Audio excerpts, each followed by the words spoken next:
யோபு 42 அதிகாரம் 10வது வசனம்.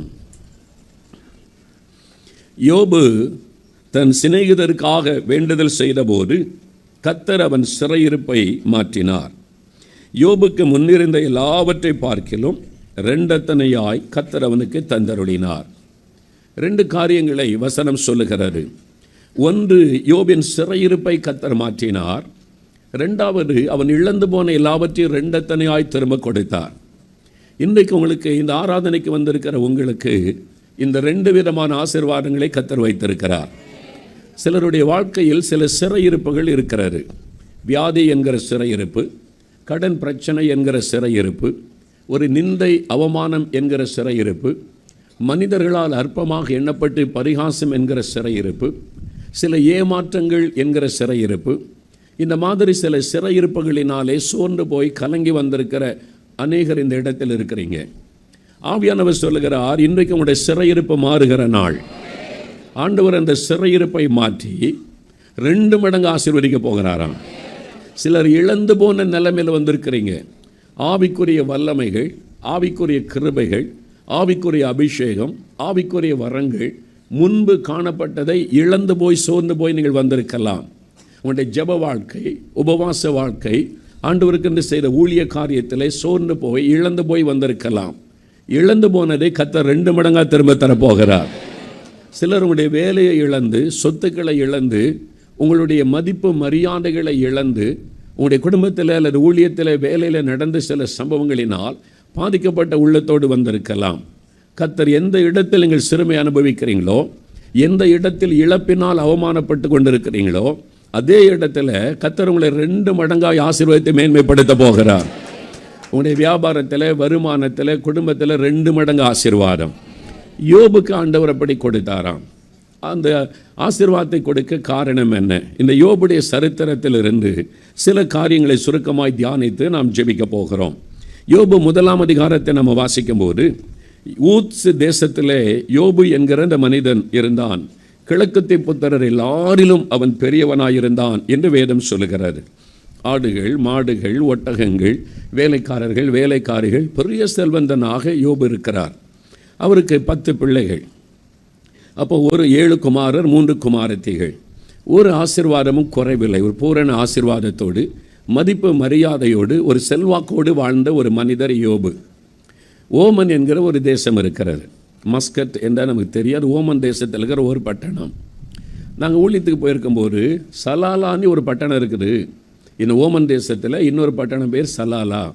அந்த பட்டணத்திலே சபை இருக்குது, கூட்டம் கேட்குறாங்கன்னு சொல்லி அங்கே 2-3 நாள் கூட்டத்துக்கு எங்களை அனுப்பினார்கள். அங்கேருந்து விமானத்தில் போகணும். கிட்டத்தட்ட 1 மணி நேரம். மஸ்கட்டில் இருந்து விமானத்தில் போனால் சலாலா என்கிற இடம், அது ஓமன் தேசம், அந்த அரபு நாடை சார்ந்தது. அங்கே போனால் அது அரபு நாடு மாதிரியே தெரியல. நல்ல கேரளா மாதிரி இருக்குது. தென்னந்தோட்டங்கள், வாழைத்தோட்டங்கள், வயல் நிலங்கள், செழிப்பாக இருக்குது. மழைலாம் பெய்யுன்னு சொல்கிறாங்க. இப்படி அரபு நாடுகளில், அது வளைகுடா நாடுகளில் இப்படி ஒரு செழிப்பான இடமா கேரளா மாதிரி இருக்கிறதே என்பதாக ஆச்சரியப்பட்டேன். 2 நாள் கூட்டம் முடிஞ்சது. சொன்னாங்க, இங்கே சில இடத்த நீங்கள் பார்க்க கூட்டிகிட்டு போகிறோம், அதில் ஒரு யோபுவின் கல்லறை அங்கே இருக்குதுன்னு சொன்னாங்க. யோபுடைய கல்லறையா? ஆமாம், இங்கே இருக்கிற பிறகு நான் கூட்டிகிட்டு போகிறேன்னு சொல்லி அவர்கள் அந்த கூட்டம் நடத்தினவர்கள் அழைத்து கொண்டு போனார்கள்.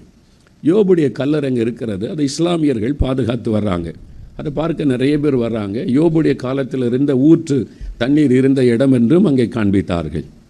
அப்போ இது உண்மையாக இருக்குமான்னு எனக்கு யோசனை. ஆனால் அங்கே அந்த படத்தோடு கூட அந்த தேசத்தினுடைய வரைபடமெல்லாம் வைத்து குறித்து வைத்திருக்கிறார்கள். ஆனால் பார்த்துட்டு வரும்போது இந்த இடம் உண்மையாகவே யோபு வாழ்ந்த இடமாக இருக்கலாம் என்ற நம்பிக்கை எனக்கு எப்படி வந்ததென்றால், வேறு எங்கேயுமே வளைகுடா நாடுகளில் பார்க்காத சில காரியத்தை பார்த்தேன். நிறைய ஆடு மாடுகள் மந்தைகளாக மேய்ந்து கொண்டிருந்தது. வேறு எங்கேயுமே அதை பார்க்க முடியாது. வெளியில் ஓப்பனாக அந்த கிராமப்புறத்தில் மலைகளில் மாடுகள் பெருங்கூட்டமாய், ஆடுகள் பெருங்கூட்டமாய் மேய்ந்து கொண்டிருந்தது. யோபுடைய சரித்திரத்தில் இருக்குது. அவருக்கு பெரிய ஆட்டு மந்தை, மாட்டு மந்தை, எருதுகள் இருந்ததாக. அங்கே வயல் நிலமெல்லாம் இருக்கிறது. அது மாத்திரம் இல்லை, ஒட்டகங்கள் பார்க்குற 3000 ஒட்டகங்கள் என்று. நாங்கள் திரளான ஒரு ஒட்டகம், அங்கே ஆயிரக்கணக்கான ஒட்டகங்கள் ஒன்றாய் நின்றது. அங்கே தான் நான் பார்த்தேன். thousands ஆஃப் அந்த கேமல்ஸ். ஒரு 2000-3000 ஒட்டகம் இருக்கும். நின்னா எப்படி இருக்கும் யோசித்து பாருங்கள். நான் பிரமித்து போனேன். இவ்வளோ ஒட்டகம் வேறு எங்கேயும் அவ்வளோ மொத்தமாக நான் பார்த்ததில்லை. அதனால் இந்த யோபுடைய சரித்திரத்தில் சொல்லப்பட்ட மாதிரி இங்கே இந்த எல்லாம் இருக்கிறதே, அதனால் இந்த இடமாக இருக்கலாம் என்று எண்ணினேன். என்றாலும் யோபுடைய சரித்திரம், அது உண்மையாய் நடந்த சம்பவம். அது இந்த யோபு தேவனால் சாட்சி பெற்ற மனிதர். ஆண்டவர் சாட்சி கொடுக்கிறார், அவன் உத்தமன், சன்மார்க்கன், கர்த்தருக்கு பயந்து பொல்லாப்புக்கு விலகுகிறவன் என்று தேவனால் சாட்சி பெற்றவர், ஆசீர்வதிக்கப்பட்டு உயர்த்தப்பட்டவர். கர்த்தர் அவரை வேலி அடைத்து பாதுகாத்தாராம். 8-10 வசனத்தில், 1 அதிகாரம் 10 வசனத்தில் சாத்தானே சொல்லுகிறார், நீர் அவனை வேலி அடைத்து பாதுகாக்கிறேன். யோபு சரித்திரத்தில் விசுவாசிகளுக்கு தேவன் கொடுக்கிற பல ஆசீர்வாதங்கள் எழுதப்படுகிறது. ஒன்று, வேலி அடைத்து பாதுகாக்கிறார். சாத்தான் வந்து யோபு மூலமாக கர்த்தர் மகிமைப்படுவதை பார்த்து யோபை டிஸ்டர்ப் பண்ண நினைக்கிறான்.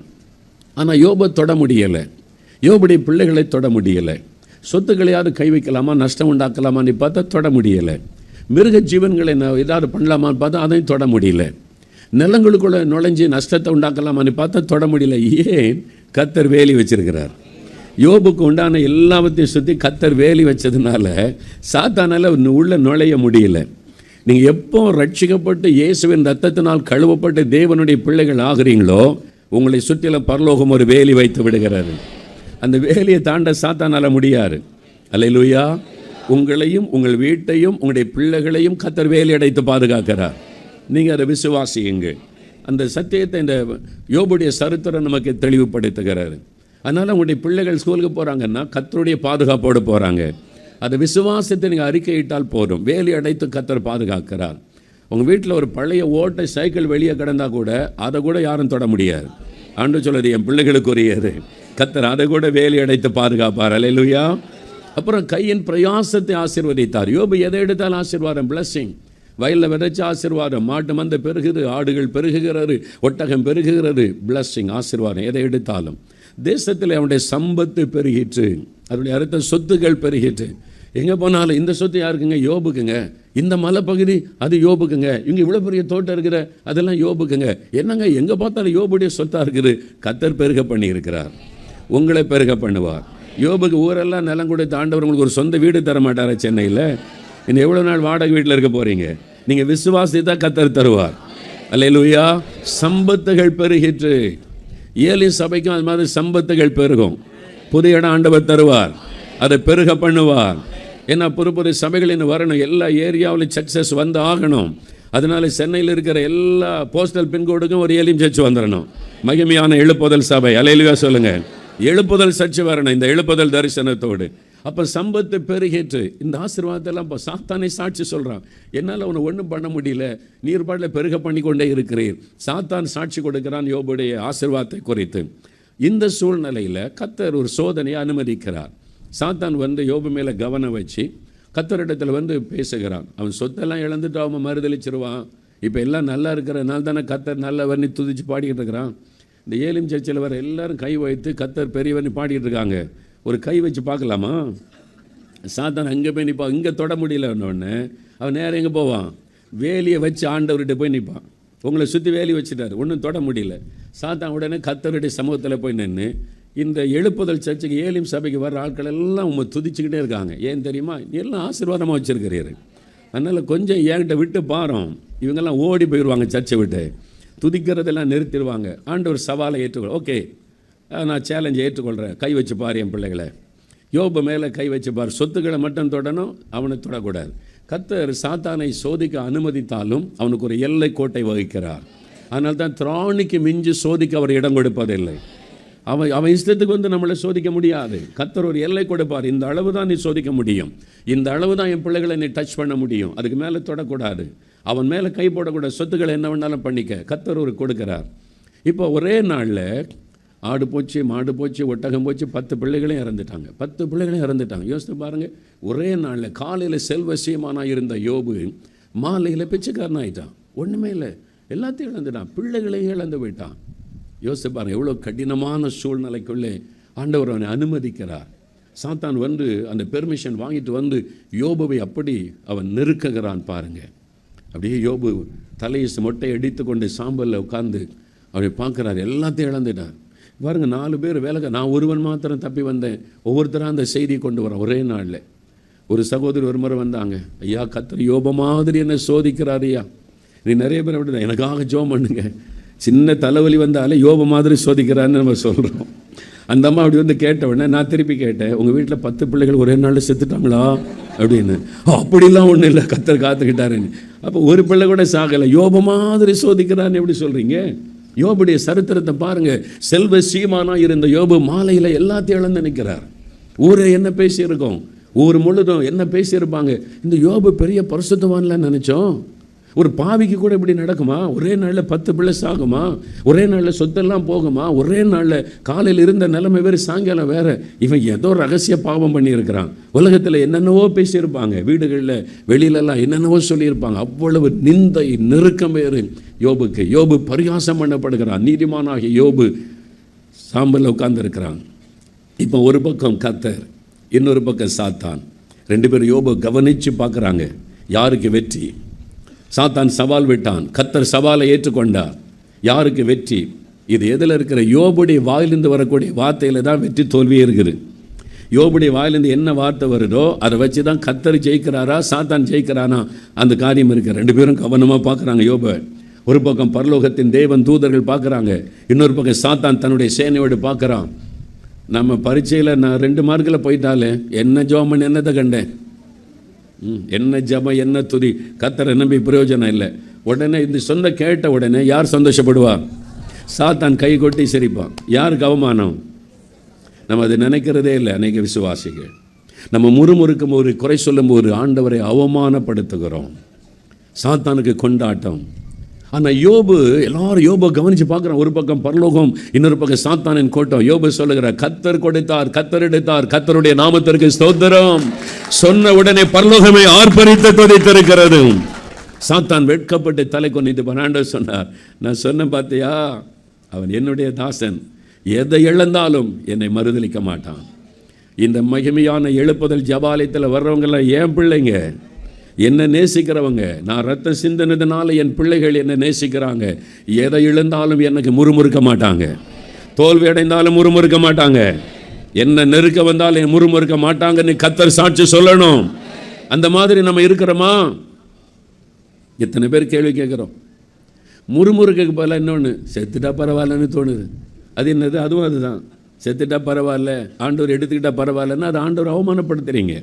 அப்படி அன்பை சந்தேகப்படுறீங்க, அவருடைய வல்லமை சந்தேகப்படுறீங்கன்னு அர்த்தம். சாத்தானுக்கு அது கொண்டாட்டம். தூத்துக்குடி பக்கத்தில் ஒரு கிராமம், அது இந்துக்கள் நிறைந்த கிராமம், ஒரு கிறிஸ்தவம் கூட கிடையாது. அங்கே சுவிசேஷத்தை கேள்விப்பட்டு ஒரு குடும்பம் ரட்சிக்கப்பட்டார். கணவன் மனைவி, அவங்க வீட்டில் இருந்த அப்பா அம்மா வயசானவங்க பக்கத்து ஊரில் இருக்கிற சர்ச்சுக்கு போவாங்க. அந்த ஊரில் பெரிய கூட்டெல்லாம் போட்டு பெரிய பிரச்சனை பண்ணிட்டாங்க. நம்ம ஊரில் நம்ம எல்லாம் ஒரே கடவுளை கும்பிட்றோம், ஒரே சாமியை கும்பிட்றோம், நீங்கள் என்ன புதுசாக இப்போ இயேசுன்னு வந்துட்டீங்க அப்படின்னு பயங்கரமாக பிரச்சனை பண்ணாங்க. அவங்க சொன்னாங்க, எங்களுக்காக இயேசு சிலுவையிலே மரித்தார் என்பதை அறிந்து கொண்டோம், நாங்கள் அவரை விட மாட்டோம்னு சொல்லிட்டாங்க. அதனால் எல்லாம் ஊரில் சொந்தக்காரங்க, உறவினர்கள், நண்பர்கள் எல்லாம் இவங்களை வெறுத்தார்கள். இவங்களுக்கு சில வருஷமாக குழந்தை கிடையாது. அவங்க சர்ச்சுக்கு போனாங்க, ஆண்டவரை தேடினாங்க. கர்த்தர் ஒரு குழந்தையை கொடுத்தார், ஒரு ஆண் குழந்தையை கொடுத்தார். உடனே கிராமத்தின் மக்கள் பார்த்தாங்க, சரிப்பா அவன் ஏதோ ஒரு இயேசுன்னு கடவுளை தேடினா அவனுக்கு குழந்தை கிடச்சிட்டு, அந்த கடவுளை அவனை ஆசீர்வதிச்சிட்டார்ல, இருந்துட்டு போகிறான் அப்படின்னு எல்லாம் கொஞ்சம் சமாதானம் ஆகிட்டாங்க. சில வருடம் கழித்தது, ஒரே குழந்தை, இப்போ 4-5 வருஷம் ஆகிவிட்டது. திடீரென அந்த குழந்தை ஒரு நோயினால் பாதிக்கப்பட்டார். தூத்துக்குடி ஆஸ்பத்திரியில் கொண்டு போய், ஒரு கிறிஸ்தவ ஆஸ்பத்திரி, மிஷன் ஆஸ்பத்திரி இருக்கிறது, கொண்டு போய் சேர்த்தார்கள். அது அந்த காலத்தில் டெட்டனஸ் என்ற ஒரு வியாதியாக, அது தாக்கினா உயிர் பிழைக்கிறது கஷ்டமாக. டாக்டர் சொன்னாங்க, குழந்தை பிழைக்கிறது கஷ்டம், ஆனால் நாங்கள் முயற்சி பண்ணுறோம். இவர் சொன்னார், டாக்டரை பார்த்து, என் குழந்தை சாகாதுன்றார். என்னங்க ஆபத்தான வியாதிங்க, இது கர்த்தர் கொடுத்த குழந்தைங்க, ஜெபம் பண்ணி கர்த்தர் தந்திருக்கிறாரு. அவருடைய விசுவாசத்தை பார்த்துட்டு இந்த டாக்டர்ஸ் எல்லாம் ஆச்சரியம், கிறிஸ்தவ டாக்டர்ஸ் ரொம்ப சந்தோஷம், நீங்கள் ஜெபம் பண்ணுங்கள், நாங்கள் குழந்தைக்கு மருத்துவம் செய்கிறோன்னு இன்னும் இன்டென்சிவ் கேரில் வச்சுருக்கிறாங்க. வெளியில் உட்காந்து ஒரே ஜெபம், பாஸ்டர் வந்து ஜெபம், விசுவாசிகள் வந்து ஜெபம், எல்லாம் கிராமத்து ஆட்கள், சொந்தக்காரங்க எல்லாம் இந்துக்கள் அவங்களும் வந்திருக்காங்க. என்னென்ன வேடிக்கை பார்க்குறதுக்கு, என்ன நடக்கு பார்க்கலாம், என்ன இயேசு கிறிஸ்து கொடுத்த குழந்தைன்னு சொன்னானே, என்ன நடக்கு பார்க்கலாம். வேடிக்கை பார்க்குறதுக்கே ஒரு கூட்டம் நம்மளை சுற்றி இருக்கும். வேலை செய்கிற இடத்துல, வசிக்கிற இடத்துல, சொந்தக்காரங்க மத்தியில் நமக்கு என்ன நடக்குது அப்படின்னு பார்க்குறதுக்கு. அந்த மாதிரி அந்த கிராம மக்கள் பரிதாபப்படாமல் என்ன நடக்கு வேடிக்கை பார்க்கலான்னு காத்திருந்தாங்க. இவங்க விசுவாசமாக கணவன் மனைவி ஜெபம். திடீர்னு ஒரு நாள் டாக்டர்ஸ் வந்து அந்த சகோதரனை உள்ளே கூப்பிட்டாங்க. உள்ளே கூப்பிட்டு சொன்னாங்க, உங்கள் குழந்தையை காப்பாற்ற எவ்வளோ நாங்கள் பிரயாசப்பட்டோம், அந்த குழந்தை மரித்து விட்டது. வெளியில் மனைவி அவருடைய குடும்பத்தார் அந்த ஊர் மக்கள்லாம் திரண்டு நிற்கிறாங்க. என்ன பேசுவாங்க, அவமானப்படுத்துவாங்க. ஏசு நீ ஓடனியே, என்ன நடந்ததுன்னு சொல்லுவாங்களே. பல போராட்டம். அவர் வந்து குழந்தைய பார்க்குறார், மரித்து கிடக்கிறாரு. கர்த்தர் கொடுத்த குழந்தை, எவ்வளோ நாள் ஜெபம் பண்ணி கொடுத்த குழந்தை, ஒரே குழந்தை மரித்து கிடக்கிறார். டாக்டர்ஸ் அவரை பார்க்குறாங்க. அவளை கண்ணிலேருந்து துக்கத்தினால் கண்ணீர் வடியுது. அந்த குழந்தை தன் 2 கரத்தில் அப்படி ஏந்தினார், வானத்துக்கு நேராக உயர்த்தினார். கர்த்தர் கொடுத்தார், கர்த்தர் எடுத்தார். கர்த்தருக்கு ஸ்தோத்திரம். அவர் முறுமுறுக்கலை. ஏன் ஆண்டவர் என் குழந்தை எடுத்தார்? கேள்வி கேட்கலை, முறுமுறுக்கலை. கர்த்தருக்கு ஸ்தோத்திரம். அந்த டாக்டர்ஸ் அதை பார்த்த உடனே இவருடைய விசுவாசத்தை விட ஆண்டவர் மேலே இவர் வச்சிருக்கிற அன்பு பெரியது. இயேசு மேலே எவ்வளோ அன்பு வச்சிருக்கிறார். அதனால் அவங்க சொல்லிட்டாங்க, நீங்கள் ஆஸ்பத்திரிக்கு ஒரு பணமும் கட்ட வேண்டாம், ஏழை குடும்பம், நீங்கள் போய் அடக்கம் பண்ணுங்கள், ஃப்ரீயாக நாங்கள் ட்ரீட்மெண்ட் பண்ணதை வைத்துக்கொள்கிறோன்னு அனுப்பிட்டாங்க. குழந்தை தூக்கி கொண்டு ஊருக்கு வந்தார். ஊரே பரிகாசம் பண்ணினார். என்ன ஏசுன்னு போனேன், உங்கள் ஏசு என்ன பண்ணிட்டாரு? அவன் இயேசு கிறிஸ்து கொடுத்த குழந்தைன்னு சொன்னேன், அப்போ ஏன் அது காப்பாற்றலை? பல கேள்விகள் நெருக்கும். எல்லாவற்றையும் கேட்டுக்கொண்டோம். வீட்டுக்குள்ளே குடும்பம் ஜெபம் பண்ணுவாங்க, ஞாயிற்றுக்கிழமை சர்ச்சுக்கு போவாங்க. ஆண்டவரை முறுமுறுக்கலை, கேள்வி கேட்கலை. கர்த்தர் நன்மைக்கு தான் செய்வார் என்று பொறுமையாக இருந்தாங்க. தேவன் அதை பார்த்தார். ஒரு குழந்தை இழந்தாங்க, தேவன் பல குழந்தைகளை கொடுத்து ஆசீர்வதித்து விட்டார். அதே ஊரில் 3-4 குழந்தைகளை கொடுத்து ஆசீர்வதித்து குடும்பமாய் தேவன் மேன்மைப்படுத்தி விட்டார். பரிகசித்த மக்களுக்கு மத்தியில் ஆண்டவர் பல மடங்கு ஆசீர்வாதத்தை கொடுத்து விட்டார். ஆண்டவர் யோபுவின் தேவன் நம்முடைய தேவன். அவர் இன்றும் அப்படி செய்வார். நீங்கள் அவமானத்துக்கு நடுவில், நிந்தைக்கு நடுவில், உறவினர்கள் நண்பர்களுடைய பரிகாசத்துக்கு நடுவில் உங்கள் ஆண்டவர் என்ன செய்துட்டார், ஆண்டவரை தேடி என்ன நடந்தது என்று கேள்வி கேட்கிற சூழ்நிலையில் இருக்கலாம். அதே மக்களுக்கு மத்தியில் தேவன் உங்களை மேன்மைப்படுத்துவார், உங்களை வெட்கப்பட விட மாட்டார், 2 மடங்கு ஆசீர்வதிப்பார். அல்லேலூயா. அதற்கு காரணம் யோபு கர்த்தரை துதித்தார். இழப்பிலும், நம்முடைய இழப்பிலும் நாம் தேவனை துதிக்கணும். ஆண்டவரை முறுமுறுக்கூடாது, கேள்வி கேட்கக்கூடாது. சாத்தான் பாருங்களேன், சாத்தானுக்கு வெட்கம் என்பதே கிடையாது. தோற்று போயிட்டான்ல, இப்போ அந்த பக்கம் போகலாமா, திரும்ப பல்லவத்து போகிறான், ஆண்டவருக்கு முன்னால் போய் நிற்கிறான். தோற்று போயிட்டான், ஆண்டவருக்கு முன்னால் நிற்கிறான். ஆண்டவர் கேட்குறார், யோபு மேலே கவனம் வச்சியா, பத்தியா என்னுடைய தாசன் என்னை மறுதளிக்கலை, என்னை முறுமுறுக்கலை. கர்த்தர் மகிழ்ச்சியாக சொல்ல, உடனே திருப்பி சொல்கிறான். அது சொத்தை எடுத்ததுனால அவன் கத்துரித்தான். சரீரத்தில் கை வச்சா, சரீரத்தில் வேதனை வந்துட்டா மறுதளிச்சிருவான். பார்த்திங்களா, அவன் திரும்ப விட மாட்டேங்கிறான். கர்த்தர் அந்த சவாலை ஏற்றுவார். சரி, கை வச்சு பாரு, ஜீவனை தொடக்கூடாது, அவனுடைய சரீரத்தை மட்டும் தொடு. உச்சங்கால் தலை முதல் உள்ளங்கால் வரை பருக்கள், கொடிய பருக்கள். அதாவது சரீரம், அவனுடைய தோல் வெடித்து அருவருப்பாயிட்டுன்னு யோபு எழுதுகிறார். தோல் வெடித்து சலம் வருகிறது. அந்த மாதிரி ஒரு கொடிதான ஒரு வியாதி, ரொம்ப கஷ்டமான ஒரு கொடிதான ஒரு வியாதி. சரீரம் முழுவதும் வேதனை. சாம்பலில் உட்காருகிறார். சாம்பலில் தான் உட்கார முடியும், சரீரத்தில் உடை கூட போட முடியாத நிலைமையில் அந்த அளவுக்கு பாதிப்பு. ஒரு சமயம் மலேசியா போயிருந்தப்போ அங்கே தேவராஜன் ஒரு அங்கிள் இருந்தாங்க. எல்லா ஊழியக்காரர்களையும் பயன்படுத்துவாங்க. அவங்க நிறைய இடத்து பெரிய ஆஃபீஸராக இருந்தவங்க. அங்கே வீட்டில் தங்கி இருந்தோம். அப்போ சொன்னாங்க, கோலாலம்பூரில் ஒரு ஆஸ்பத்திரி, கோலாலம்பூரில் அந்த ஆஸ்பத்திரியில் ஒரு ஆளுக்கு ஜெபிக்கணுங்கிறத நான் போயிட்டு வரோமா. நாங்கள் சரி வர்றேன்னு சொல்லி போனேன். பெரிய ஆஸ்பத்திரி உள்ளே கூட்டு போனால் ஒரு சைனீஸ்.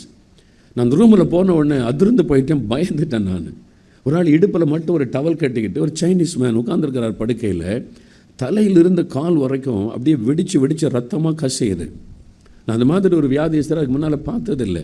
தலையிலிருந்து கால் வரைக்கும் அப்படியே வெடித்து ரத்தமாக சலமாக வடியுது. அப்படியே பார்த்து அதிர்ந்துட்டேன். நான் பாரத்தோடு ஜெபிச்சுட்டு வந்தேன். அப்போ அங்கிள் சொன்னாங்க, யோபுக்கு வந்த வியாதி, யோபுடைய சரீரம் அப்படித்தான் தோல் வெடித்து அருவருப்பாயிட்டுன்னு யோபு எழுதுகிறார். அந்த மாதிரி ஒரு பெரிய பாதிப்பு யோபு சந்திக்கிறார். யோசித்து பாருங்கள் எப்படி இருக்கும்னு சொல்லி. அப்போது அந்த நிலைமையிலையும் அப்படி மனைவி வந்து சொல்கிறார். நான் நினச்சி பார்த்தேன், இந்த பிசாசு ஆடு மாடு ஒட்டகம் வேலைக்காரன் எல்லாத்தையும் எடுத்துட்டான். 10 பிள்ளைகளையும் எடுத்துட்டான். மனைவி மட்டும் விட்டு வச்சான் இல்லை? எல்லாத்தையும் எடுத்தான்ல. மனைவி தானே ரொம்ப துணையாக இருக்கிறாள். அவளை எடுத்துட்டா இப்போ சுதந்திரம் பார்த்தா மனைவியை விட்டு வச்சுருக்கிறான். ஏன்னா நல்லா பார்த்தா சாத்தானுக்கு தெரியுது, நம்ம ஆள், இந்த ஆள் நமக்கு உதவி செய்கிற ஆள், அதனால் இவாள் இருக்கட்டும் அப்படின்னு வச்சுருந்தான். நான் வேடிக்கைக்காக சொல்ல, பைபிளை நல்லா கவனிங்க. யோபுடைய மனைவி யோபுட்டு வந்து என்ன சொல்லுகிறாள்? இன்னும் என்னையா கர்த்தர் உத்தமத்தில் நிலை நிற்கிறீர், தேவனை தூஷித்து ஜீவனை விடும். இனிமேல் இந்த மனுஷனோட வாழ முடியாது, எல்லாத்தையும் இழந்தாச்சு, மதிப்பு மாதிரி அதெல்லாம் போச்சு, சரீரமும் இப்போ அவ்வளோதான், இன்றைக்கி அருவருப்பாகி போச்சு, செத்து தொலையட்டும் அப்படின்னு சொல்கிறத, சாகருக்கு முன்னால் தேவனை சாத்தான் எதை விரும்புகிறான்? இவன் தேவனை தூஷிக்கணும், அதுக்கு தான் இவ்வளோ போராடுகிறான். அப்போ சாத்தான் ஒரு ஆளை வீட்டுக்குள்ள வச்சிருக்கிறான். இந்த ஆள் நமக்கு உதவியாக இருக்கும், இவன் மட்டும் இருக்கட்டும் அப்படின்னு சொல்லி. அல்லேலூயா. நிறைய பெண்கள் தான் ஜெபத்தில் எல்லாத்துலேயும் விசுவாசத்தெல்லாம் முன்னால் நிற்பாங்க உற்சாகமாக. ஒரு சின்ன பிரச்சனை வந்தோடனே டக்குன்னு பேக் அடிக்கிறதும் பெண்களாக தான் இருக்கும். என்னங்க ஜெபம் பண்ணி என்னத்தை கண்டோம், இனி ஜெபம் வேண்டாம் ஒன்று வேண்டாம், இவ்வளோ நம்ம ஜெபம் பண்ணோம், கர்த்தர் மேலே நம்பிக்கை வச்சோம். எல்லாரும் இல்லை, மெஜாரிட்டியில் சீக்கிரம் சோர்ந்து போகிறவங்க பெண்கள். அப்போ யோபு மனைவி அப்படி சொல்லுகிறாள். ஆனால் யோபு சொல்லுகிறார், தேவனிடத்தில் நன்மை பெற்ற நாம் தீமை பெற வேண்டாமோ? இவர்கள் எல்லாவற்றிலும் யோபு கர்த்தரை குறை சொல்லவில்லை, ஆண்டவரை குறை சொல்லக்கூடாது. இஸ்ரவேல் மக்கள் செய்த மிகப்பெரிய பாவம், கர்த்தரை முறுமுறுத்தார்கள். அவருடைய முறுமுறுப்பை நான் கண்டேன், அதனால தான் கர்த்தர் கோபம் கொண்டு எழுப்பினார்.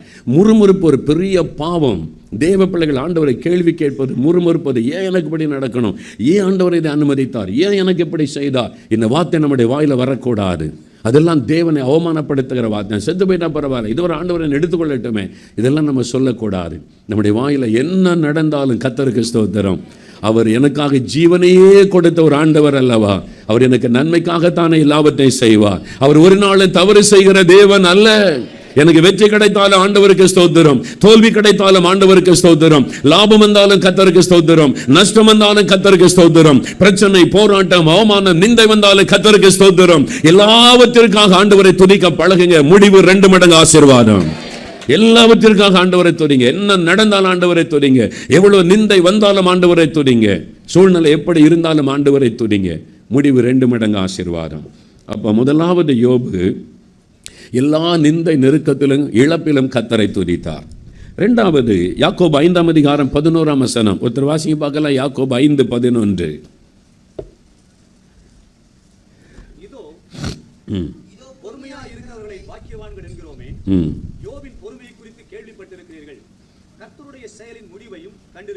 பொறுமையாய் இருக்கிறவர்களை பாக்கியவான்கள் என்கிறோமே. யோபின் பொறுமையை கேள்விப்பட்டிருக்கிறீர்கள், கர்த்தருடைய முடிவையும் கண்டிருக்கிறீர்கள். அப்போ பொறுமையாய் இருக்கிறவர்கள் பாக்கியவான்கள். யோபுடைய பொறுமை, அதை குறித்து வேதம் சாட்சி கொடுக்கிறது. எலியாவினுடைய ஜெபத்தை குறித்து வேதம் சாட்சி கொடுக்கிறது. தாவீது கர்த்தருடைய இருதயத்திற்கு ஏற்றவன் என்று வேதம் சாட்சி கொடுக்கிறது. ஆபிரகாம் தேவனுடைய சிநேகிதன் என்று வேதம் சாட்சி கொடுக்கிறது. யோபுடைய பொறுமை குறித்து வேதம் சாட்சி கொடுக்கிறது. அவ்வளவு இழப்பு, நிந்தை, அவமானத்துக்கு மத்தியில் பாடுகளை பொறுமையோடு சகித்தாராம். ரோமர் 12:12 சொல்லுகிறது, உபத்திரவத்தில் பொறுமையாயிருங்கள். உபத்திரவத்தில் பொறுமையாருங்க. சில கேட்டாக்க, ஏன் அந்த மாதிரி பண்ண, எதுக்கு என் மனைவி அடிச்ச, ஏன் பண்ணேன்னா பொறுத்து பார்த்தேன், அதுக்கு மேலே பொறுக்க முடியல. ஆனால் ஆண்டவர் சிலர் உபத்திரவத்திலே பொறுமையாருங்க, உபத்திரவத்தில் தான் பொறுமையாக இருக்கணும் என்று வேதம் சொல்லுகிறாரு. ஒரே உபத்திரவம் தாங்க முடியல, பொறுமை இழந்துட்டேன்னு சொல்லுவார்கள். ஆனால் வசனம் சொல்லுகிறது, உபத்திரவத்தில் தான் நீங்கள் பொறுமையாக இருக்கணும். எல்லாம் நல்லா நடக்கும்போது நான் பொறுமையாக இருக்கேன்னு எப்படி சொல்ல முடியும்? வீட்டுக்குள்ளே பிரச்சனை, நெருக்கம், போராட்டம், அதுக்கு மத்தியில் நீங்கள் பொறுமையாக இருந்தீங்கன்னா அதான் பாக்கியவான்கள், பாக்கியவதிகள். அதனால் உபத்திரவத்திலே பொறுமையாக இருக்க நம்ம அர்ப்பணித்துக் கொள்ளணும். 1 பேதுரு 2ஆம் அதிகாரம் 19ஆம் வசனம் வாசிக்கும் போது இயேசு கிறிஸ்துவினுடைய பொறுமை குறித்து வேதம் சாட்சி கொடுக்கிறது. ஏனெனில் தேவன் மேல் பற்றுதலாய் இருக்கிற மனசாட்சி நிமித்தம் ஒருவன் அநியாயமாய் பாடுபட்டு உபத்திரவங்களை பொறுமையோடு சகித்தால் அதுவே தேவனுக்கு முன்பாய் பிரீதியாயிருக்கும். இதற்காக நீங்கள் அழைக்கப்பட்டும் இருக்கிறீர்கள். இயேசு அப்படி பொறுமையோடு பாடுகளை சகித்தார் என்று அந்த வசனத்திலே பேதுரு எழுதுகிறார். அப்போ உபத்திரவத்தை இயேசு எப்படி சகித்தாரோ அதே மாதிரி உபத்திரவத்தை பொறுமையாய் சகிக்க நம்ம அர்ப்பணிக்கணும். நிறைய கிறிஸ்தவங்களுக்கு இந்த உபத்திரவத்தை சகிக்கிற இந்த சுபாவம் இல்லை. அதனால தான் வீடுகளில் பிரச்சனை, அதனால தான் விவாகரத்துகள், அதனால தான் குடும்பத்துக்குள்ள சண்டைகள், முறுமுறுப்புகள் பெருகுகிறது. உபத்திரவத்தை சகிக்க நம்ம பழக வேண்டும், ஒப்பு கொடுக்க வேண்டும், உபத்திரவத்திலே பொறுமையாக இருக்க. ஒரு சமயம் ஒரு வாலிப மகள் திறப்பின் ஜெபத்துக்கு வருவாள். அங்கே எனக்கு ஒரு நல்ல வேலை கிடைக்கணும்னு ஜெபம் பண்ணுங்க, படித்து முடிச்சுட்டேன், சரி ஜெபம் பண்ணுவோன்னு ஜெபிச்சாச்சு. சில மாதம் கழித்து வந்தாள். ஆண்டவர் எனக்கு வேலை தந்துட்டார், அங்கே எனக்காக ஸ்தோத்திரம் ஜெபம் பண்ணுங்க, சரின்னு ஜெபம் பண்ணி ஸ்தோத்திரம் பண்ணியாச்சு. கர்த்தர் வேலை கொடுத்துட்டா, ரொம்ப மன மகிழ்ச்சி. 2 மாதம் கழிச்சு வந்தா, அங்கே எனக்கு அந்த வேலை வேண்டாம் ஜெபம் பண்ணுங்க. என்னடா அது, வேலை வேணும்னு ஒரு ஜெபம், வேலை கொடுத்துட்டா நீ ஸ்தோத்திர ஜெபம், இப்போ வேலை வேண்டாம் ஜெபம் பண்ணுங்க. என்ன விளையாடுறியா நீ?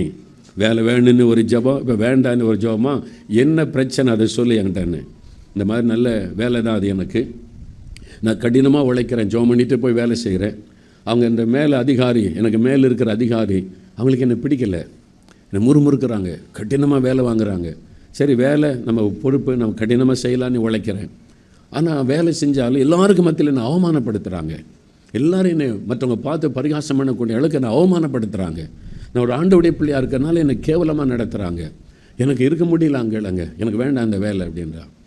அப்போ ரொம்ப நெருக்கமான சூழ்நிலை, அவமானப்படுத்தப்படுகிறாள். அவருடைய வேலை மதிக்கப்படவில்லை, அவருடைய உழைப்புக்கு ஒரு கனம் இல்லை, அதுக்கு பதிலாக அவமானப்படுத்த ஒரு நெருக்கமான சூழ்நிலை தான்.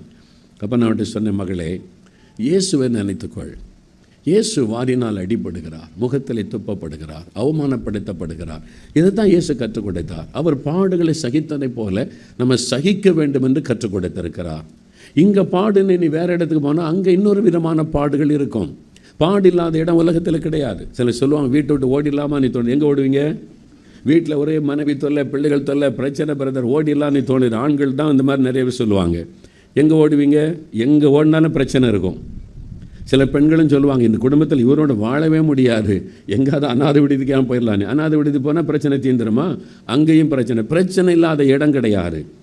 பிரச்சனை இந்த உலகத்தில் இருக்க வரைக்கும் போராட்டம் உண்டு. ஆண்டவர் சொன்னது, முதல்ல அதை விளங்கி கொள்ளணும். ஒவ்வொரு வீட்டுக்கு வீடு பிரச்சனை வித்தியாசமாக இருக்குமே இல்லாமல் பிரச்சனை இல்லாத, பாடுகள் இல்லாத வீடுகள் கிடையாது. அதுக்கு மத்தியில் நம்ம எப்படி சந்தோஷமாய் வாடுவது, இதைத்தான் ஆண்டவர் கற்றுக் கொடுத்திருக்கிறார். நான் அந்த மகள்கிட்ட சொன்னேன், எங்கே போனாலும் பாடு இருக்கும் மகளே. நீ இந்த இல்லாட்ட வேறு வேலைக்கு போனால் வேறு மாதிரி உபத்திரம் வரும். இவங்க திட்டுறாங்க, அவமானப்படுத்துகிறாங்க. அங்கே போனால் வேறு மாதிரி ஒரு இல்ட்ரீட் பண்ணக்கூடும், ஒரு தப்பான காரியம் நடக்கக்கூடும். உன்னால் தாங்க முடியாது. கர்த்தர் தவறு செய்ய மாட்டார். உன்னை வச்சிருக்கிற இடத்துல பொறுமையாக இருக்க ஒப்புக்கொடு, பாடுகளை சகிக்க ஒப்புக்கொடு. ஆண்டவரே, இந்த பாடுகளை சகித்து கொள்ள பலன் தாரும் என்று கேள். பாடுகளை கண்டு ஓடா நினைக்காத, அந்த பாடுகளை சகிக்க பலன் தாரும், கிருபை தாருன்னு கேள் அப்படின்னு சொன்ன உடனே, சரி அங்கள் நான் அப்படி ஜெபிக்கிறேன்னு சொல்லி ஜெபம் பண்ணி அனுப்பி வைத்தேன். திரும்ப 2 மாதம் கழித்து மறுபடியும் வந்தாள். எப்படி இருக்கிறேன்னு கேட்டேன். அங்கே ஒரு சந்தோஷமான செய்தி. என்ன செய்தின்னு கேட்டேன். நீங்கள் சொன்ன மாதிரி நான் தினம் ஆண்டவரே, நான் பாடு உபத்திரவத்தை சகிக்கணும், என்ன அவமானப்படுத்தினாலும் நான் சகித்து கொண்டு என் கடமை செய்கிற ஆண்டவரே நீ போய் செய்து கொண்டே இருந்தேன். இந்த 2 மாதத்தில் எனக்கு மேலேருந்து என்னை கொடுமைப்படுத்திச்சே ஒரு அம்மா, அதுக்கு டிரான்ஸ்ஃபர் கொடுத்துட்டாங்க. போயிட்டு அவ்வளோதான், அவுட்டு. இப்போ எனக்கு ப்ரொமோஷன் கொடுத்து அந்த இடத்துக்கு வச்சுட்டாங்க. பார்த்தீங்களா? அப்போ எதுக்கு அந்த உபத்திரவத்தை ஆண்டவர் அனுமதிச்சார்? ப்ரமோஷனுக்காக. அல்லேலூயா சொல்லுங்கள். எதுக்கு உங்களுக்கு பாடு உபத்திரம் வருது? ஒரு ப்ரமோஷன் வரப்போதுன்னு அர்த்தம். யோபுக்கு ஏன் இந்த உபத்திரவத்தை ஆண்டவர் அனுமதிச்சார்? சாத்தானை சும்மா அனுபவிச்சுட்டு அவர் சும்மா இருப்பாரா? ஆண்டவர் ஏன் இந்த சோதனை அனுமதித்தார்? 2 மடங்கு ஆசீர்வாதம் வருது, ப்ரமோஷன் வருது. முன்னால் இருந்ததோட டபுள் போர்ஷன் ஆஃப் பிளஸிங். இப்போ அவர் அவமானப்படுத்தினவங்க, கேவலப்படுத்தினவங்க, தப்பாக பேசினவெல்லாம் வாய் பழந்து பார்க்குறான். நம்ம என்னென்னவோ பேசணும், இந்த யோபுவா என்னடா இது, நம்ம எல்லாரை விட பெரிய ஆளாயிட்டானே. அந்த மாதிரி தான் கர்த்தர் உங்களுக்கு செய்வார். நீங்கள் வேலை செய்கிற இடத்துல, குடும்பத்துக்குள்ளே, வீட்டுக்குள்ளே, வசிக்கிற இடத்துல உபத்திரவம், பாடுகள் இருக்கத்தான் செய்யும். அதை சகித்து கொள்ள பழகணும். உபத்திரவத்தில் பொறுமையாக இருக்க பழகணும். யோபு பொறுமையாக இருந்தால், அவருடைய மனைவிக்கு பொறுமையாக இருக்க முடியல. உடனே ஊரார் சொல்கிறதை கேட்டு வந்த உடனே வேகம் வந்துடும்ல. நிறைய பெண்கள் பிரச்சனைக்கான அவ சொல்கிறான், இவ சொல்கிறான், பக்கத்து வீட்டில் சொல்கிறான். ஆண்கள்கிட்ட பேச மாட்டாங்க, எல்லாம் பெண்கள்கிட்ட தான் பேசுவாங்க. பார்த்தீங்களா? சர்ச்சைக்கு வந்தால் ஆண்கிட்ட போய் யாராவது இடத்துல தப்பாக பேச மாட்டாங்க. தப்பானாக்கி ஒரு வீட்டுக்காரி அதிகம் பேச மாட்டாங்க. பெண்கள்கிட்ட தான், இவன் புருஷனை ஒழுங்காக பார்த்துக்க, சரியில்லாமல் தெரியுது, ஏதாவது விதையை போட்டு விட்டு போயிடுவாங்க. அவ்வளோதான், பிரச்சனை ஆரம்பிச்சிருது. யாராவது ஆண்கிட்ட சொல்லுவாங்க, மனைவியை ஒழுங்காக பார்த்துக்கன்னு. பெண்கள் தான் பலவீன பாண்டவன். நீ சாத்தானை ஏவாளை பிடிச்ச மாதிரி தப்பான ஒரு விதையை போட்டுருவாங்க. ஊரில் எல்லாம் பேசுகிறது அதெல்லான்ட்டுன்னு. இது அப்புறம் எல்லார் வீட்டிலையும் வரக்கூடிய பிரச்சனை தான். எங்கள் வீட்டில், எங்கள் ஊழியத்தில் சில பிரச்சனை வந்து என் மனைவிட்ட தான் சொல்லுவாங்க. நான் சொல்லுவேன், அந்த ஆளை என்கிட்ட சொல்லுவேன், அதோட பிரச்சனை முடிஞ்சுது. சொல்ல மாட்டாங்களே. இப்போ ஆஸ்பான்கிட்ட போய் யாரும் சொல்ல மாட்டாங்க. ஆஸ்பான் சுபாவம் தெரியும். மனைவிகிட்ட போய் சொல்லி பார்க்கலாமான்னு நினைப்பாங்க, ஊழியத்தில் அப்படி இப்படின்னு சொல்லி. பிசாசு அப்படி தான் தந்திரமாக நுழைஞ்சி யார் பலவீன பாண்டமோ அவங்க மூலமாக கிரியை சேர்க்க முயற்சி பண்ணுவாங்க. உங்கள் வீட்டுக்குள்ளே கூட நீங்கள் அதை சகித்து கொண்டு சிரிச்சுக்கிட்டு போயிடணும். அல்லேலூயா சொல்லுங்கள். உங்கள் மாமியார்கிட்ட தான் உங்களை பற்றி வத்தி வைப்பாங்க. யாராவது சர்ச்சிலே இருப்பாங்க, சில ஊழியம் செய்கிறவங்க, உங்களை பற்றி உங்கள் மாமியார்கிட்ட வத்தி வச்சு அனுப்பிடுவாங்க. உன் மருமகளை பார்த்தியா சர்ச்சில் என்னெல்லாம் அப்படி பண்ணுற பாருன்னு. வீட்டில் போன உடனே மகன்கிட்ட சண்டை உடனே, உன் பொண்டாட்டி ஒழுங்காக வையன்னு. ஒழுங்காக தான் வச்சுருக்கேன், நல்லா தானே இருக்கிறாங்க, என்ன பிரச்சனை உங்களுக்கு? அது தெரியாது. அது மாதிரி தான் மருமகள், மாமி, சின்ன சின்ன பிரச்சனை வீட்டில் வர காரணம் என்ன நடந்தாலும் நீங்கள் சகித்து கொள்ள பழகுங்க. பிசாசு ஓடி போயிடுவான். அப்புறம் உங்கள் வீட்டுக்குள்ளே யாரும் நுழைய மாட்டேன். அல்லேலூயா. யார் வந்து சொன்னாலும், என் மருமகளை பற்றி எனக்கு தெரியும், நீ யார் சொல்கிறதுக்கு? என் மாமியாரை பற்றி எனக்கு தெரியும், கர்த்தர் எனக்கு கொடுத்த மாமியார். நீ சொல்லிட்டீங்கன்னா பிசாசு வாய் மூடிடுவான். நீங்கள் ரொம்ப காது கொடுத்து கேட்டீங்க, இல்லாத பொல்லாலாம் உங்களுடைய உள்ள விதைச்சி உங்கள் குடும்ப சமாதானத்தை பிசாசு கெடுத்துருவான். ஆனால் இந்த மாதிரி உபத்திரவங்கள், இந்த மாதிரி பேச்சு ஏச்சுகள் குடும்பத்துக்குள்ளே சில சமயம் வரும். நம்ம இருக்கிற இடத்துல, வேலை செய்கிற இடத்துல பிரச்சனைகள் வரும். பொறுமையாக சகித்து கொள்ளுங்க. எவ்வளோ நாள் நம்மளுக்கு விரோதமாக பேசுகிறாங்க, எவ்வளோ நாள் பேசுவாங்க? கொஞ்ச நாள் பேசிட்டு தன்னால் வாய் ஓஞ்சி போயிடும், அவ்வளோதான். அதனால் பொறுமையாக இருக்க பழகுங்கள். யோபுடைய பொறுமையை நினைத்து கொள்ளுங்க. ஊரே பேசுது, பரியாசம் பண்ணுது, கேவலமாக பேசுகிறாங்க. ஃப்ரெண்ட்ஸ் வந்து அவனை குற்றப்படுத்துகிறாங்க. ஆறுதலுக்காக வந்த நண்பர்கள் அவனுடைய துக்கம், மகா பெரிய துக்கம்னு 7 நாளாக ஒன்றுமே பேசாமல் கூட உட்காந்து பேச ஆரம்பித்தா யோபு குறை சொல்கிறாங்க. அதுதான் உலகம். என்ன நடந்தாலும் நம்மளை தான் குறை சொல்லுவாங்க. பொறுமையாய் சகித்துக் கொள்ளுங்கள். இயேசுவை நினைத்துக் கொள்ளுங்கள். சிலுவையிலே பாடுகளை சகித்த அவரை நினைத்துக் கொள்ளுங்கள். முடிவு 2 மடங்கு ஆசீர்வாதம். முடிவு உங்களுடைய வாழ்க்கையில் இரட்டிப்பான நன்மையை காண்பீர்கள். அப்போ எவ்வளோ நாளுங்க இந்த பாடுகளை சகிக்கிறது? எவ்வளோ நாள் நான் பொறுமையாக இருக்கிறது? என் வாழ்க்கையை முடிஞ்சு போயிருமே அப்படின்னு கேட்டால், இந்த போராட்டம் நீங்குவதற்கு ஒரு வழியை வேதம் சொல்லுகிறாரு. யோபுடைய சரித்திரத்தில் 3வது, அப்போ யோபு 42ஆம் அதிகாரம் 10ஆம் வசனத்தை பாருங்கள். அங்கே தான் சொல்லப்பட்டிருக்கிறது உபத்திரவத்திற்கான முடிவு. அந்த சிறையிருப்பு மாறுகிற அந்த அற்புதம் எப்போ நடக்கிறது என்று எழுதப்பட்டிருக்கிறது. யோபு 42:10.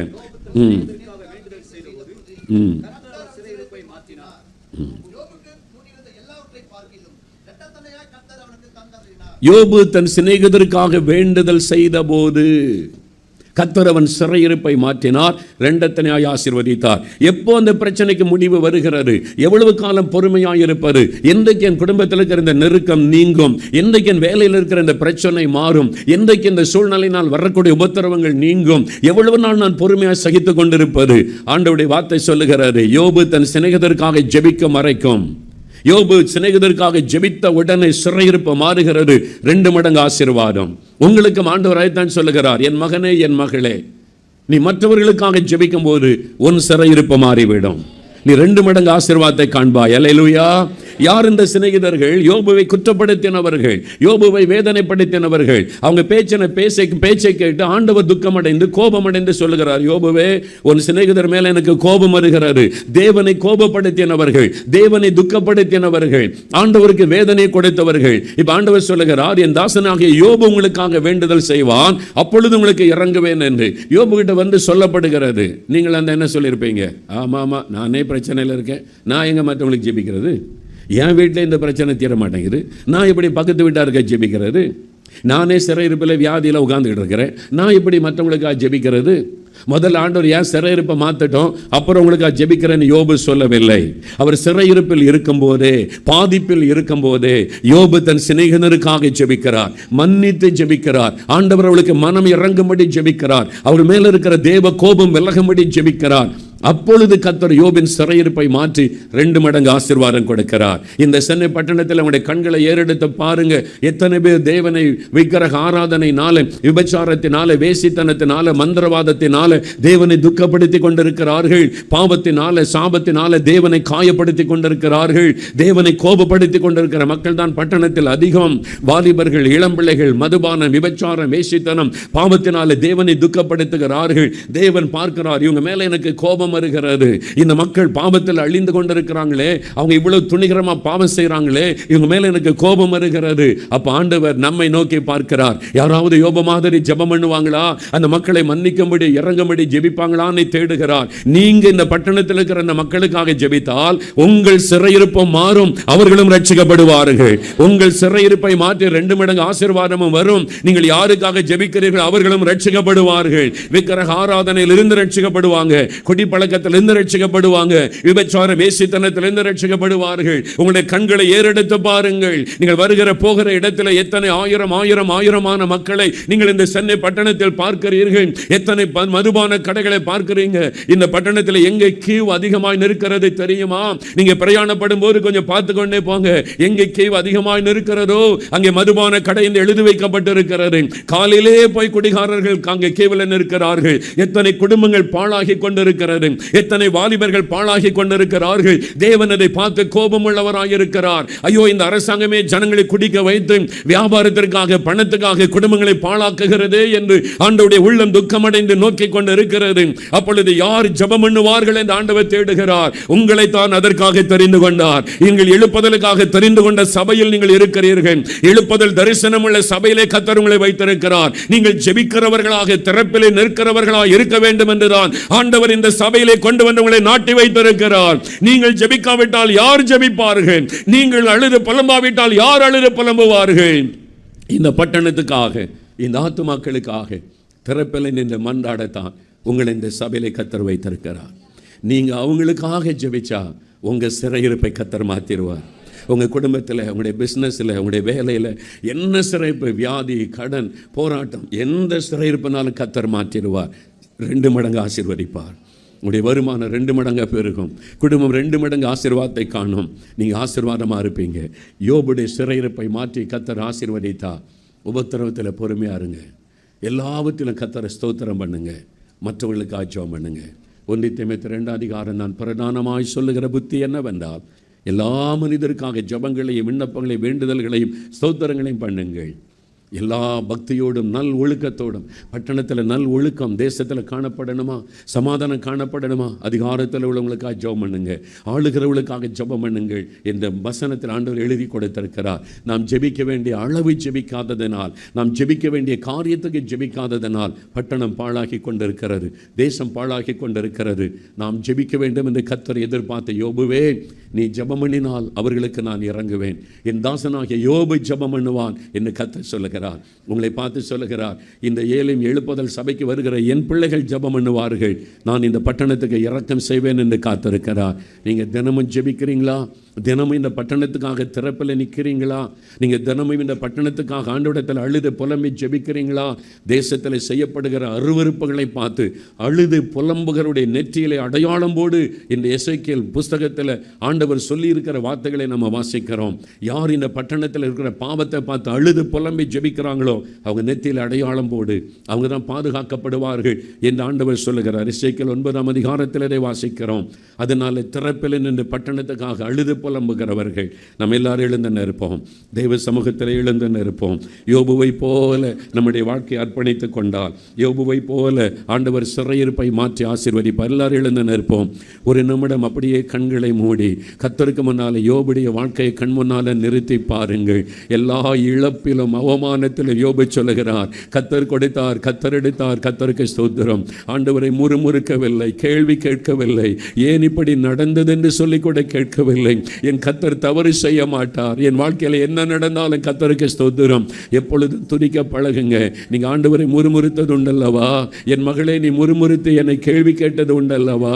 நான் செத்துவிட்டால் நலமாயிருக்கும் என்று என்னை துக்கப்படுத்தினது உண்டல்லவா? என் மகனே, ஒரு சின்ன காரியத்துக்காக என்னையே நீ கேள்வி கேட்டேன், அன்பை சந்தேகப்பட்டாய் அல்லவா? ஆண்டவர் உங்களோடு பேசுகிறார். ஆண்டவரை பார்த்து சொல்லுங்க, மன்னிச்சிருங்க ஆண்டவரே, நான் முறுமுறுத்த பாவத்தை மன்னிச்சிருங்க ஆண்டவரே, உம்மை கேள்வி கேட்ட பாவத்தை மன்னிச்சிருங்க ஆண்டவரே, உம்முடைய உள்ளத்தை துக்கப்படுத்தி விட்டேனே, என்னை மன்னிச்சிருங்க. இனி ஒரு நாள் நான் முறுமுறுக்க மாட்டேன், இனி ஒரு நாள் கேள்வி கேட்க மாட்டேன். யோபுவை போல எல்லாவற்றிற்காக ஸ்தோத்திரம் தான் நான் சொல்லுவேன். இனி உம்முடைய அன்பை சந்தேகப்பட மாட்டேன், உம்முடைய அன்பை சந்தேகப்பட மாட்டேன். ஆண்டவரை பார்த்து சொல்லுங்க, ஆண்டவரை மன்னிச்சிருங்கப்பா, என் வாயின் வார்த்தைகளினாலுமே துக்கப்படுத்தி விட்டேன், என் நாவினாலுமே வேதனைப்படுத்தி விட்டேன், இனி அதை செய்ய மாட்டேன். என் ஒப்பு கொடுக்கிறேன் ஆண்டவரே, என் நாவை ஒப்பு கொடுக்கிறேன் ஆண்டவரே நீ சொல்லுங்க. ஆவியானவர் அநேகரோடு இடைப்பட்டு கொண்டிருக்கிறார். ஆண்டவர் அநேகரோடு இடைபடுகிறார். ஐயோ, நான் ஆண்டவரை துக்கப்படுத்தி இருக்கிறேனே, என் வாயின் வார்த்தையினால் காயப்படுத்தி விட்டேனே, என் இயேசுவின் உள்ளம் எவ்வளவாய் துக்கப்பட்டு இருக்கிறது, என்னை மன்னிச்சிருங்க ஆண்டவரே. அப்படி உணர்கிறவர்கள், உணர்த்தப்படுகிறவர்கள் உடைய வலது கரத்தை உயர்த்தி அப்படியே ஒரு நிமிடம் ஜெபிங்க. இனிமேல் நான் அதை செய்ய மாட்டேன், இனிமேல் கேள்வி கேட்க மாட்டேன், இனிமேல் முறுமுறுக்க மாட்டேன், இனிமேல் என் வாயின் வார்த்தைகளினாலும் துக்கப்படுத்த மாட்டேன், இனிமேல் எல்லாவற்றிற்கும் ஸ்தோத்திரம் தான் சொல்லுவேன், எல்லாவற்றிற்கும் துதிதான் ஏறெடுப்பேன் என்று ஒப்பு கொடுங்க. தகப்பனே, உம்முடைய பிள்ளைகளுக்கு இறங்குங்கப்பா. அவங்க தங்களுடைய குறைகளை உணர்ந்து ஜெபிக்கிறாங்க ஆண்டவரே. உம்முடைய பிள்ளைகளுக்கு உதவி செய்யுங்க, உதவி செய்யுங்க. அவங்களை மன்னித்து நீங்க ஆசீர்வதிங்க. நான் உபத்திரவத்தில் பொறுமையா இருக்கணும் ஆண்டவரை சொல்லுங்க. ஆண்டவரிடத்தில் சொல்லுங்க, உபத்திரவத்தில் நான் பொறுமையா இருக்கணும். நான் யார் மேலேயும் கோபப்படக்கூடாது, எரிச்சல் படக்கூடாது. எங்க வீட்டுக்குள்ள நான் பொறுமையா இருக்கணும், வேலை செய்யற இடத்துல பொறுமையா இருக்கணும். உம்மை போல இயேசுவே, உம்மை போல பொறுமையா இருக்க ஒப்பு கொடுக்கிறேன். யோபை போல பொறுமையா இருக்க ஒப்பு கொடுக்கிறேன். இனி நான் அவசரப்பட மாட்டேன், கோபப்பட மாட்டேன், எரிச்சல் கொள்ள மாட்டேன். பொறுமையா இருப்ப ஆண்டவரே. அந்த பொறுமையை தாங்க ஆண்டவரே, அந்த பொறுமை என்கிற சுபாவத்தை எனக்கு தாங்க. பாடுகளை சகிக்கிற குணத்தை எனக்கு தாங்க ஆண்டவரே. அதுக்காக என்னை ஒப்பு கொடுக்கிறேன் ஆண்டவரே. இனி நான் மற்றவங்களுக்காக ஜெபம் பண்ணுவேன். அதிகாலை எழும்பி இந்த சென்னை பட்டணத்தில் இருக்கிற மற்ற ஆத்துமாக்களுக்காக மன்றாடி ஜெபம் பண்ணுவேன். ஆண்டவரே, அதற்காக ஒப்பு கொடுக்கிறேன். இனி தினமும் அதிகாலை எழும்பி இந்த பட்டணத்துக்காக திறப்பிலே நின்று இந்த பட்டணத்தை பாவத்தினாலே கரைப்படுத்தி கொண்டிருக்கிறவர்களை நான் மன்னித்து அவருடைய இரக்கத்துக்காக ரட்சிப்புக்காக ஜெபிப்பேன். அப்படி ஒப்பு கொடுக்கிறவங்க வலதுகர முயற்சி ஒரு நிமிடம் ஜெபம் பண்ணுங்க. ஆண்டவரை பார்த்து இனிமேல் யோபை மாதிரி ஜெபிக்க ஒப்பு கொடுக்கிறேன். அதிகாலை எழும்பி இந்த சென்னை பட்டணத்துக்காக திறப்பிலே நின்று ஆண்டவருடைய உள்ளத்தை துக்கப்படுத்துகிற மக்களுக்காக ஜெபம் செய்வேன். விக்கிரக ஆராதனையினால, மனுஷ வணக்கத்தினால, மதுபானத்தினால, விபச்சார வேசித்தனத்தினால, ஐயோ அசுத்தமான கிரியைகளினால என் ஆண்டவரை துக்கப்படுத்துகிற மக்களுக்காக திறப்பிலே நின்று மன்றாடுவேன். என்னோட வேலை பார்க்கிறவங்களுக்காக ஜெபம் பண்ணுவேன். எங்கள் தெருவில் இருக்கிற மக்களுக்காக ஜெபம் பண்ணுவேன். ஆண்டவரே, எங்களுடைய பிளாக்கில் இருக்கிற மக்களுக்காக ஜெபம் பண்ணுவேன். நான் பார்க்கிற எல்லாருக்காக ஜெபம் பண்ணுவேன். என் ஒப்பு கொடுக்கிற ஆண்டவரே, என் ஜனத்தை மன்னிங்க. சென்னை பட்டணத்துக்கு இறங்குங்க. சென்னை பட்டணத்தை மக்களுடைய பாவங்களை மன்னிங்க. எழுப்புதலை அனுப்புங்கப்பா, ரட்சிங்கப்பா. அந்த ஆத்மாக்களை ரட்சிங்கப்பா. எங்க சபைக்கு திரளான ஆத்மாக்கள் வேண்டுமே. சுற்றிலும் இருக்கிற எல்லா மக்களும் வேண்டுமே. தாங்க ஆண்டவரை. கேளுங்க, கேளுங்க, கேளுங்க. தகப்பனே, உம்முடைய பிள்ளைகள் ஜெபிக்க ஒப்பு கொடுக்கிறார்கள். யோபுவை போல ஜெபிக்க ஒப்பு கொடுக்கிறார்கள். இதை நீர் நினைத்தருளை ஆசீர்வதிப்பீராக. யோபை ஆசீர்வதித்ததை போல சிறையிருப்புகள் மாறுவதாக. இயேசுவின் நாமத்தில் சிறையிருப்புகள் மாறுவதாக. இயேசுவின் நாமத்தில் சிறையிருப்புகள் மாறுவதாக. கவலை, பயம் என்கிற சிறையிருப்புகள் மாறட்டும் இயேசுவின் நாமத்தில். கடன் பிரச்சனை என்கிற சிறையிருப்புகள் மாறட்டும் இயேசுவின் நாமத்தில். தடைகள் என்கிற சிறையிருப்புகள் மாறட்டும் இயேசுவின் நாமத்தில். இயேசுவின் நாமத்தினாலே சிறையிருப்புகள் மாறுவதாக. ஒவ்வொருவருக்கும் மாறுவதாக. இன்றைக்கு இந்த சிறையிருப்புகள் நீங்குவதாக. அவமானங்கள் மாறுவதாக. நிந்தைகள் நீங்குவதாக. வேதனைகள் நீங்குவதாக. சரீரத்திலே சுகம் உண்டாவதாக. வியாதியின் கட்டுகள் அறுக்கப்படுவதாக. 2 மடங்கு ஆசீர்வாதம். இன்று முதல் 2 மடங்கு ஆசீர்வாதம் நம்முடைய பிள்ளைகளுக்கு அருள் செய்யணும்ப்பா. ஒரு சகோதரி உங்க கர்ப்பத்தின் ஆசீர்வாதத்தை இழந்து கரு சிதைவு ஏற்பட்டதுனால ரொம்ப மனம் உடைந்து, இந்த ஆசீர்வாதத்துக்காக எவ்வளோ நான் ஜெபம் பண்ணேன், அதை இழந்து போயிட்டேனே, நீ வேதனையோடு வந்திருக்கிறீங்க. கர்த்தர் சொல்லுகிறார், நீ இழந்து போன ஆசீர்வாதத்தை நான் உனக்கு திரும்ப தருவேன். நீ இழந்து போன ஆசீர்வாதத்தை திரும்ப தருவேன். 2 மடங்கு ஆசீர்வாதத்தை காண்பாய். கர்த்தர் வாக்கு கொடுக்கிறார். ஒரு சகோதரன், இந்த வாரம் உங்களுடைய வேலையை இழந்து போனீங்க. இந்த வாரம் உங்களுடைய வேலையை இழந்துட்டீங்க. அடுத்து என்ன பண்ணலாம் என்று சொல்லி மனக்குழப்பத்தோடு வந்திருக்கிறீங்க. இந்த பட்டணத்தில் இருக்கலாமா, வேற இடத்துக்கு, வேற நாட்டுக்கு போயிடலாமான்னு கூட யோசிக்கிறீங்க. கர்த்தர் உங்களுக்கு சொல்லுகிறார், இன்னைக்கு எனக்கு பதில் தருவார் என்று இந்த ஆராதனைக்கு வந்தீங்க. கர்த்தர் சொல்லுகிறார், இதே பட்டணத்தில் நான் உன்னை ஆசீர்வதித்து உயர்த்துவேன். இதே பட்டணத்தில் உன்னை மேன்மையாய் வைப்பேன். நீ எங்கு போக வேண்டியதில்லை. நீ இழந்து போன இதை விட மேன்மையான ஆசீர்வாதத்தை தருவேன் என்று கர்த்தர் வாக்கு கொடுக்கிறார். அந்த அற்புதத்தை காண்பீங்க. ஆண்டவருக்கு நன்றி, ஆண்டவருக்கு நன்றி. ஒரு தாயார் உங்களுடைய மகளுக்கு 30 வயதை தாண்டி விட்டாரு, திருமண வயதை தாண்டி விட்டாரே. எல்லாரும் கேட்குறாங்க, அவமானத்துக்கு நடுவில் நிற்கிற நீ கலங்கி நிற்கிறீங்க. ஆண்டவர் சொல்லுகிறார், உங்களை பரிகாசமாய் பேசினவர்களுக்கு நடுவில் உங்களுடைய மகளுடைய திருமணத்தை நான் மகிமையாய் நடத்தி தருவேன் என்று கர்த்தர் வாக்கு கொடுக்கிறார். நீங்கள் வெட்கத்திற்கு பதிலாக 2 தனியான பலன் வரும். அந்த அற்புதத்தை காண்பீங்க. கலங்காதங்க என்று கர்த்தர் உங்களுக்கு வாக்கு கொடுக்கிறார். கர்த்தர் அப்படியே உங்களுக்கு செய்வதை நீங்கள் காண்பீர்கள். பிஸ்னஸில் இழப்புக்கு மேல் இழப்பு, செய்வதெல்லாம் தடைகள், ஒன்றுமே வாய்க்காம கலங்கி ஒரு சகோதரர். நீங்கள் ஆண்டவரை நேசிக்கிறவர்கள் மாத்திரமல்ல, ஆண்டவருடைய ஊழியத்துக்கு தாராளமாய் கொடுக்கிறவர்கள். ஆனாலும் ஏன் இந்த இழப்பு என்று கலங்கி நிற்கிறீங்க? ஆண்டவர் உங்களுக்கு சொல்லுகிறார், என் மகனே, என் வேதத்தில் இரவும் பகலும் தியானமாயிரு, அப்பொழுது நீ செய்வதை நான் வாய்க்க பண்ணுவேன். நீ எனக்கு பணம் கொடுத்தாய், காணிக்கை கொடுத்தாய், உன் நேரத்தை கொடுக்க நீ தவறிவிட்டாய். உன் நேரத்தை எனக்கு கொடுக்கவில்லை. என் சமூகத்தை நீ தேட உன் நேரம் கொடுக்கவில்லை. நீ தொழில் என்று அதிலே கவனம் செலுத்தினபடியார் உன் கவனத்தை என் பக்கம் திருப்புவதற்காக நானே இந்த நஷ்டத்தை உனக்கு அனுமதித்தேன். இனி என்னை தேடு, என் வசனத்தை தேடு, நான் மறுபடியும் உன்னை ஆசீர்வதித்து உயர்த்துவேன் என்று கர்த்தர் வாக்கு கொடுக்கிறார். இந்த வாக்குத்தத்தத்தின்படி ஆண்டவர் செய்கிறார். கர்த்தர் அப்படியே செய்வீராக. இயேசுவின் நாமத்தினாலே இழந்து போன சரீர சுகத்தை திரும்ப கொடுப்பீராக. வியாதினாலே இழந்து போன சரீர சுகத்தை திரும்ப கொடுப்பீராக. இழந்து போன பலனை திரும்ப கொடுப்பீராக. எல்லா நோய்களும் விலகட்டும் இயேசுவின் நாமத்தில். எல்லா பலவீனங்களும் விலகட்டும் இயேசுவின் நாமத்தில். புது பலன் உண்டாவதாக. கழுகுகளைப் போல செட்டைகளை அடித்து எழும்புவார்களாக. இழந்து போன அபிஷேகம், இழந்து போன வரங்கள், இழந்து போன கிருபைகளை கர்த்தர் திரும்ப தந்து கொண்டிருக்கிறதற்காக, ஆவியானவர் ஊற்றப்படுகிறதற்காக, அக்னி ஊற்றப்படுகிறதற்காக, ஒவ்வொருவரையும் பலப்படுத்துகிறதற்காக ஸ்தோத்திரம். இரண்டத்தனையான வல்லமை, இரண்டத்தனையான அபிஷேகம், இரண்டத்தனையான கிருபைகள் ஒவ்வொருவரையும் நிரப்பி விடுவதாக. கர்த்தர் அப்படி ஆசீர்வதித்து விட்டதற்காக ஸ்தோத்திரம். இன்று முதல் 2 மடங்கு ஆசீர்வாதத்தை உம்முடைய பிள்ளைகள் கண்டு மகிழட்டும். யோபை போல எப்பொழுதும் கர்த்தருக்கு சாட்சியாக இருக்கட்டும். நீர் ஆசீர்வதித்து விட்டீர். நன்றி. இயேசுவின் நாமத்தில் ஜெபிக்கிறோம் பிதாவே.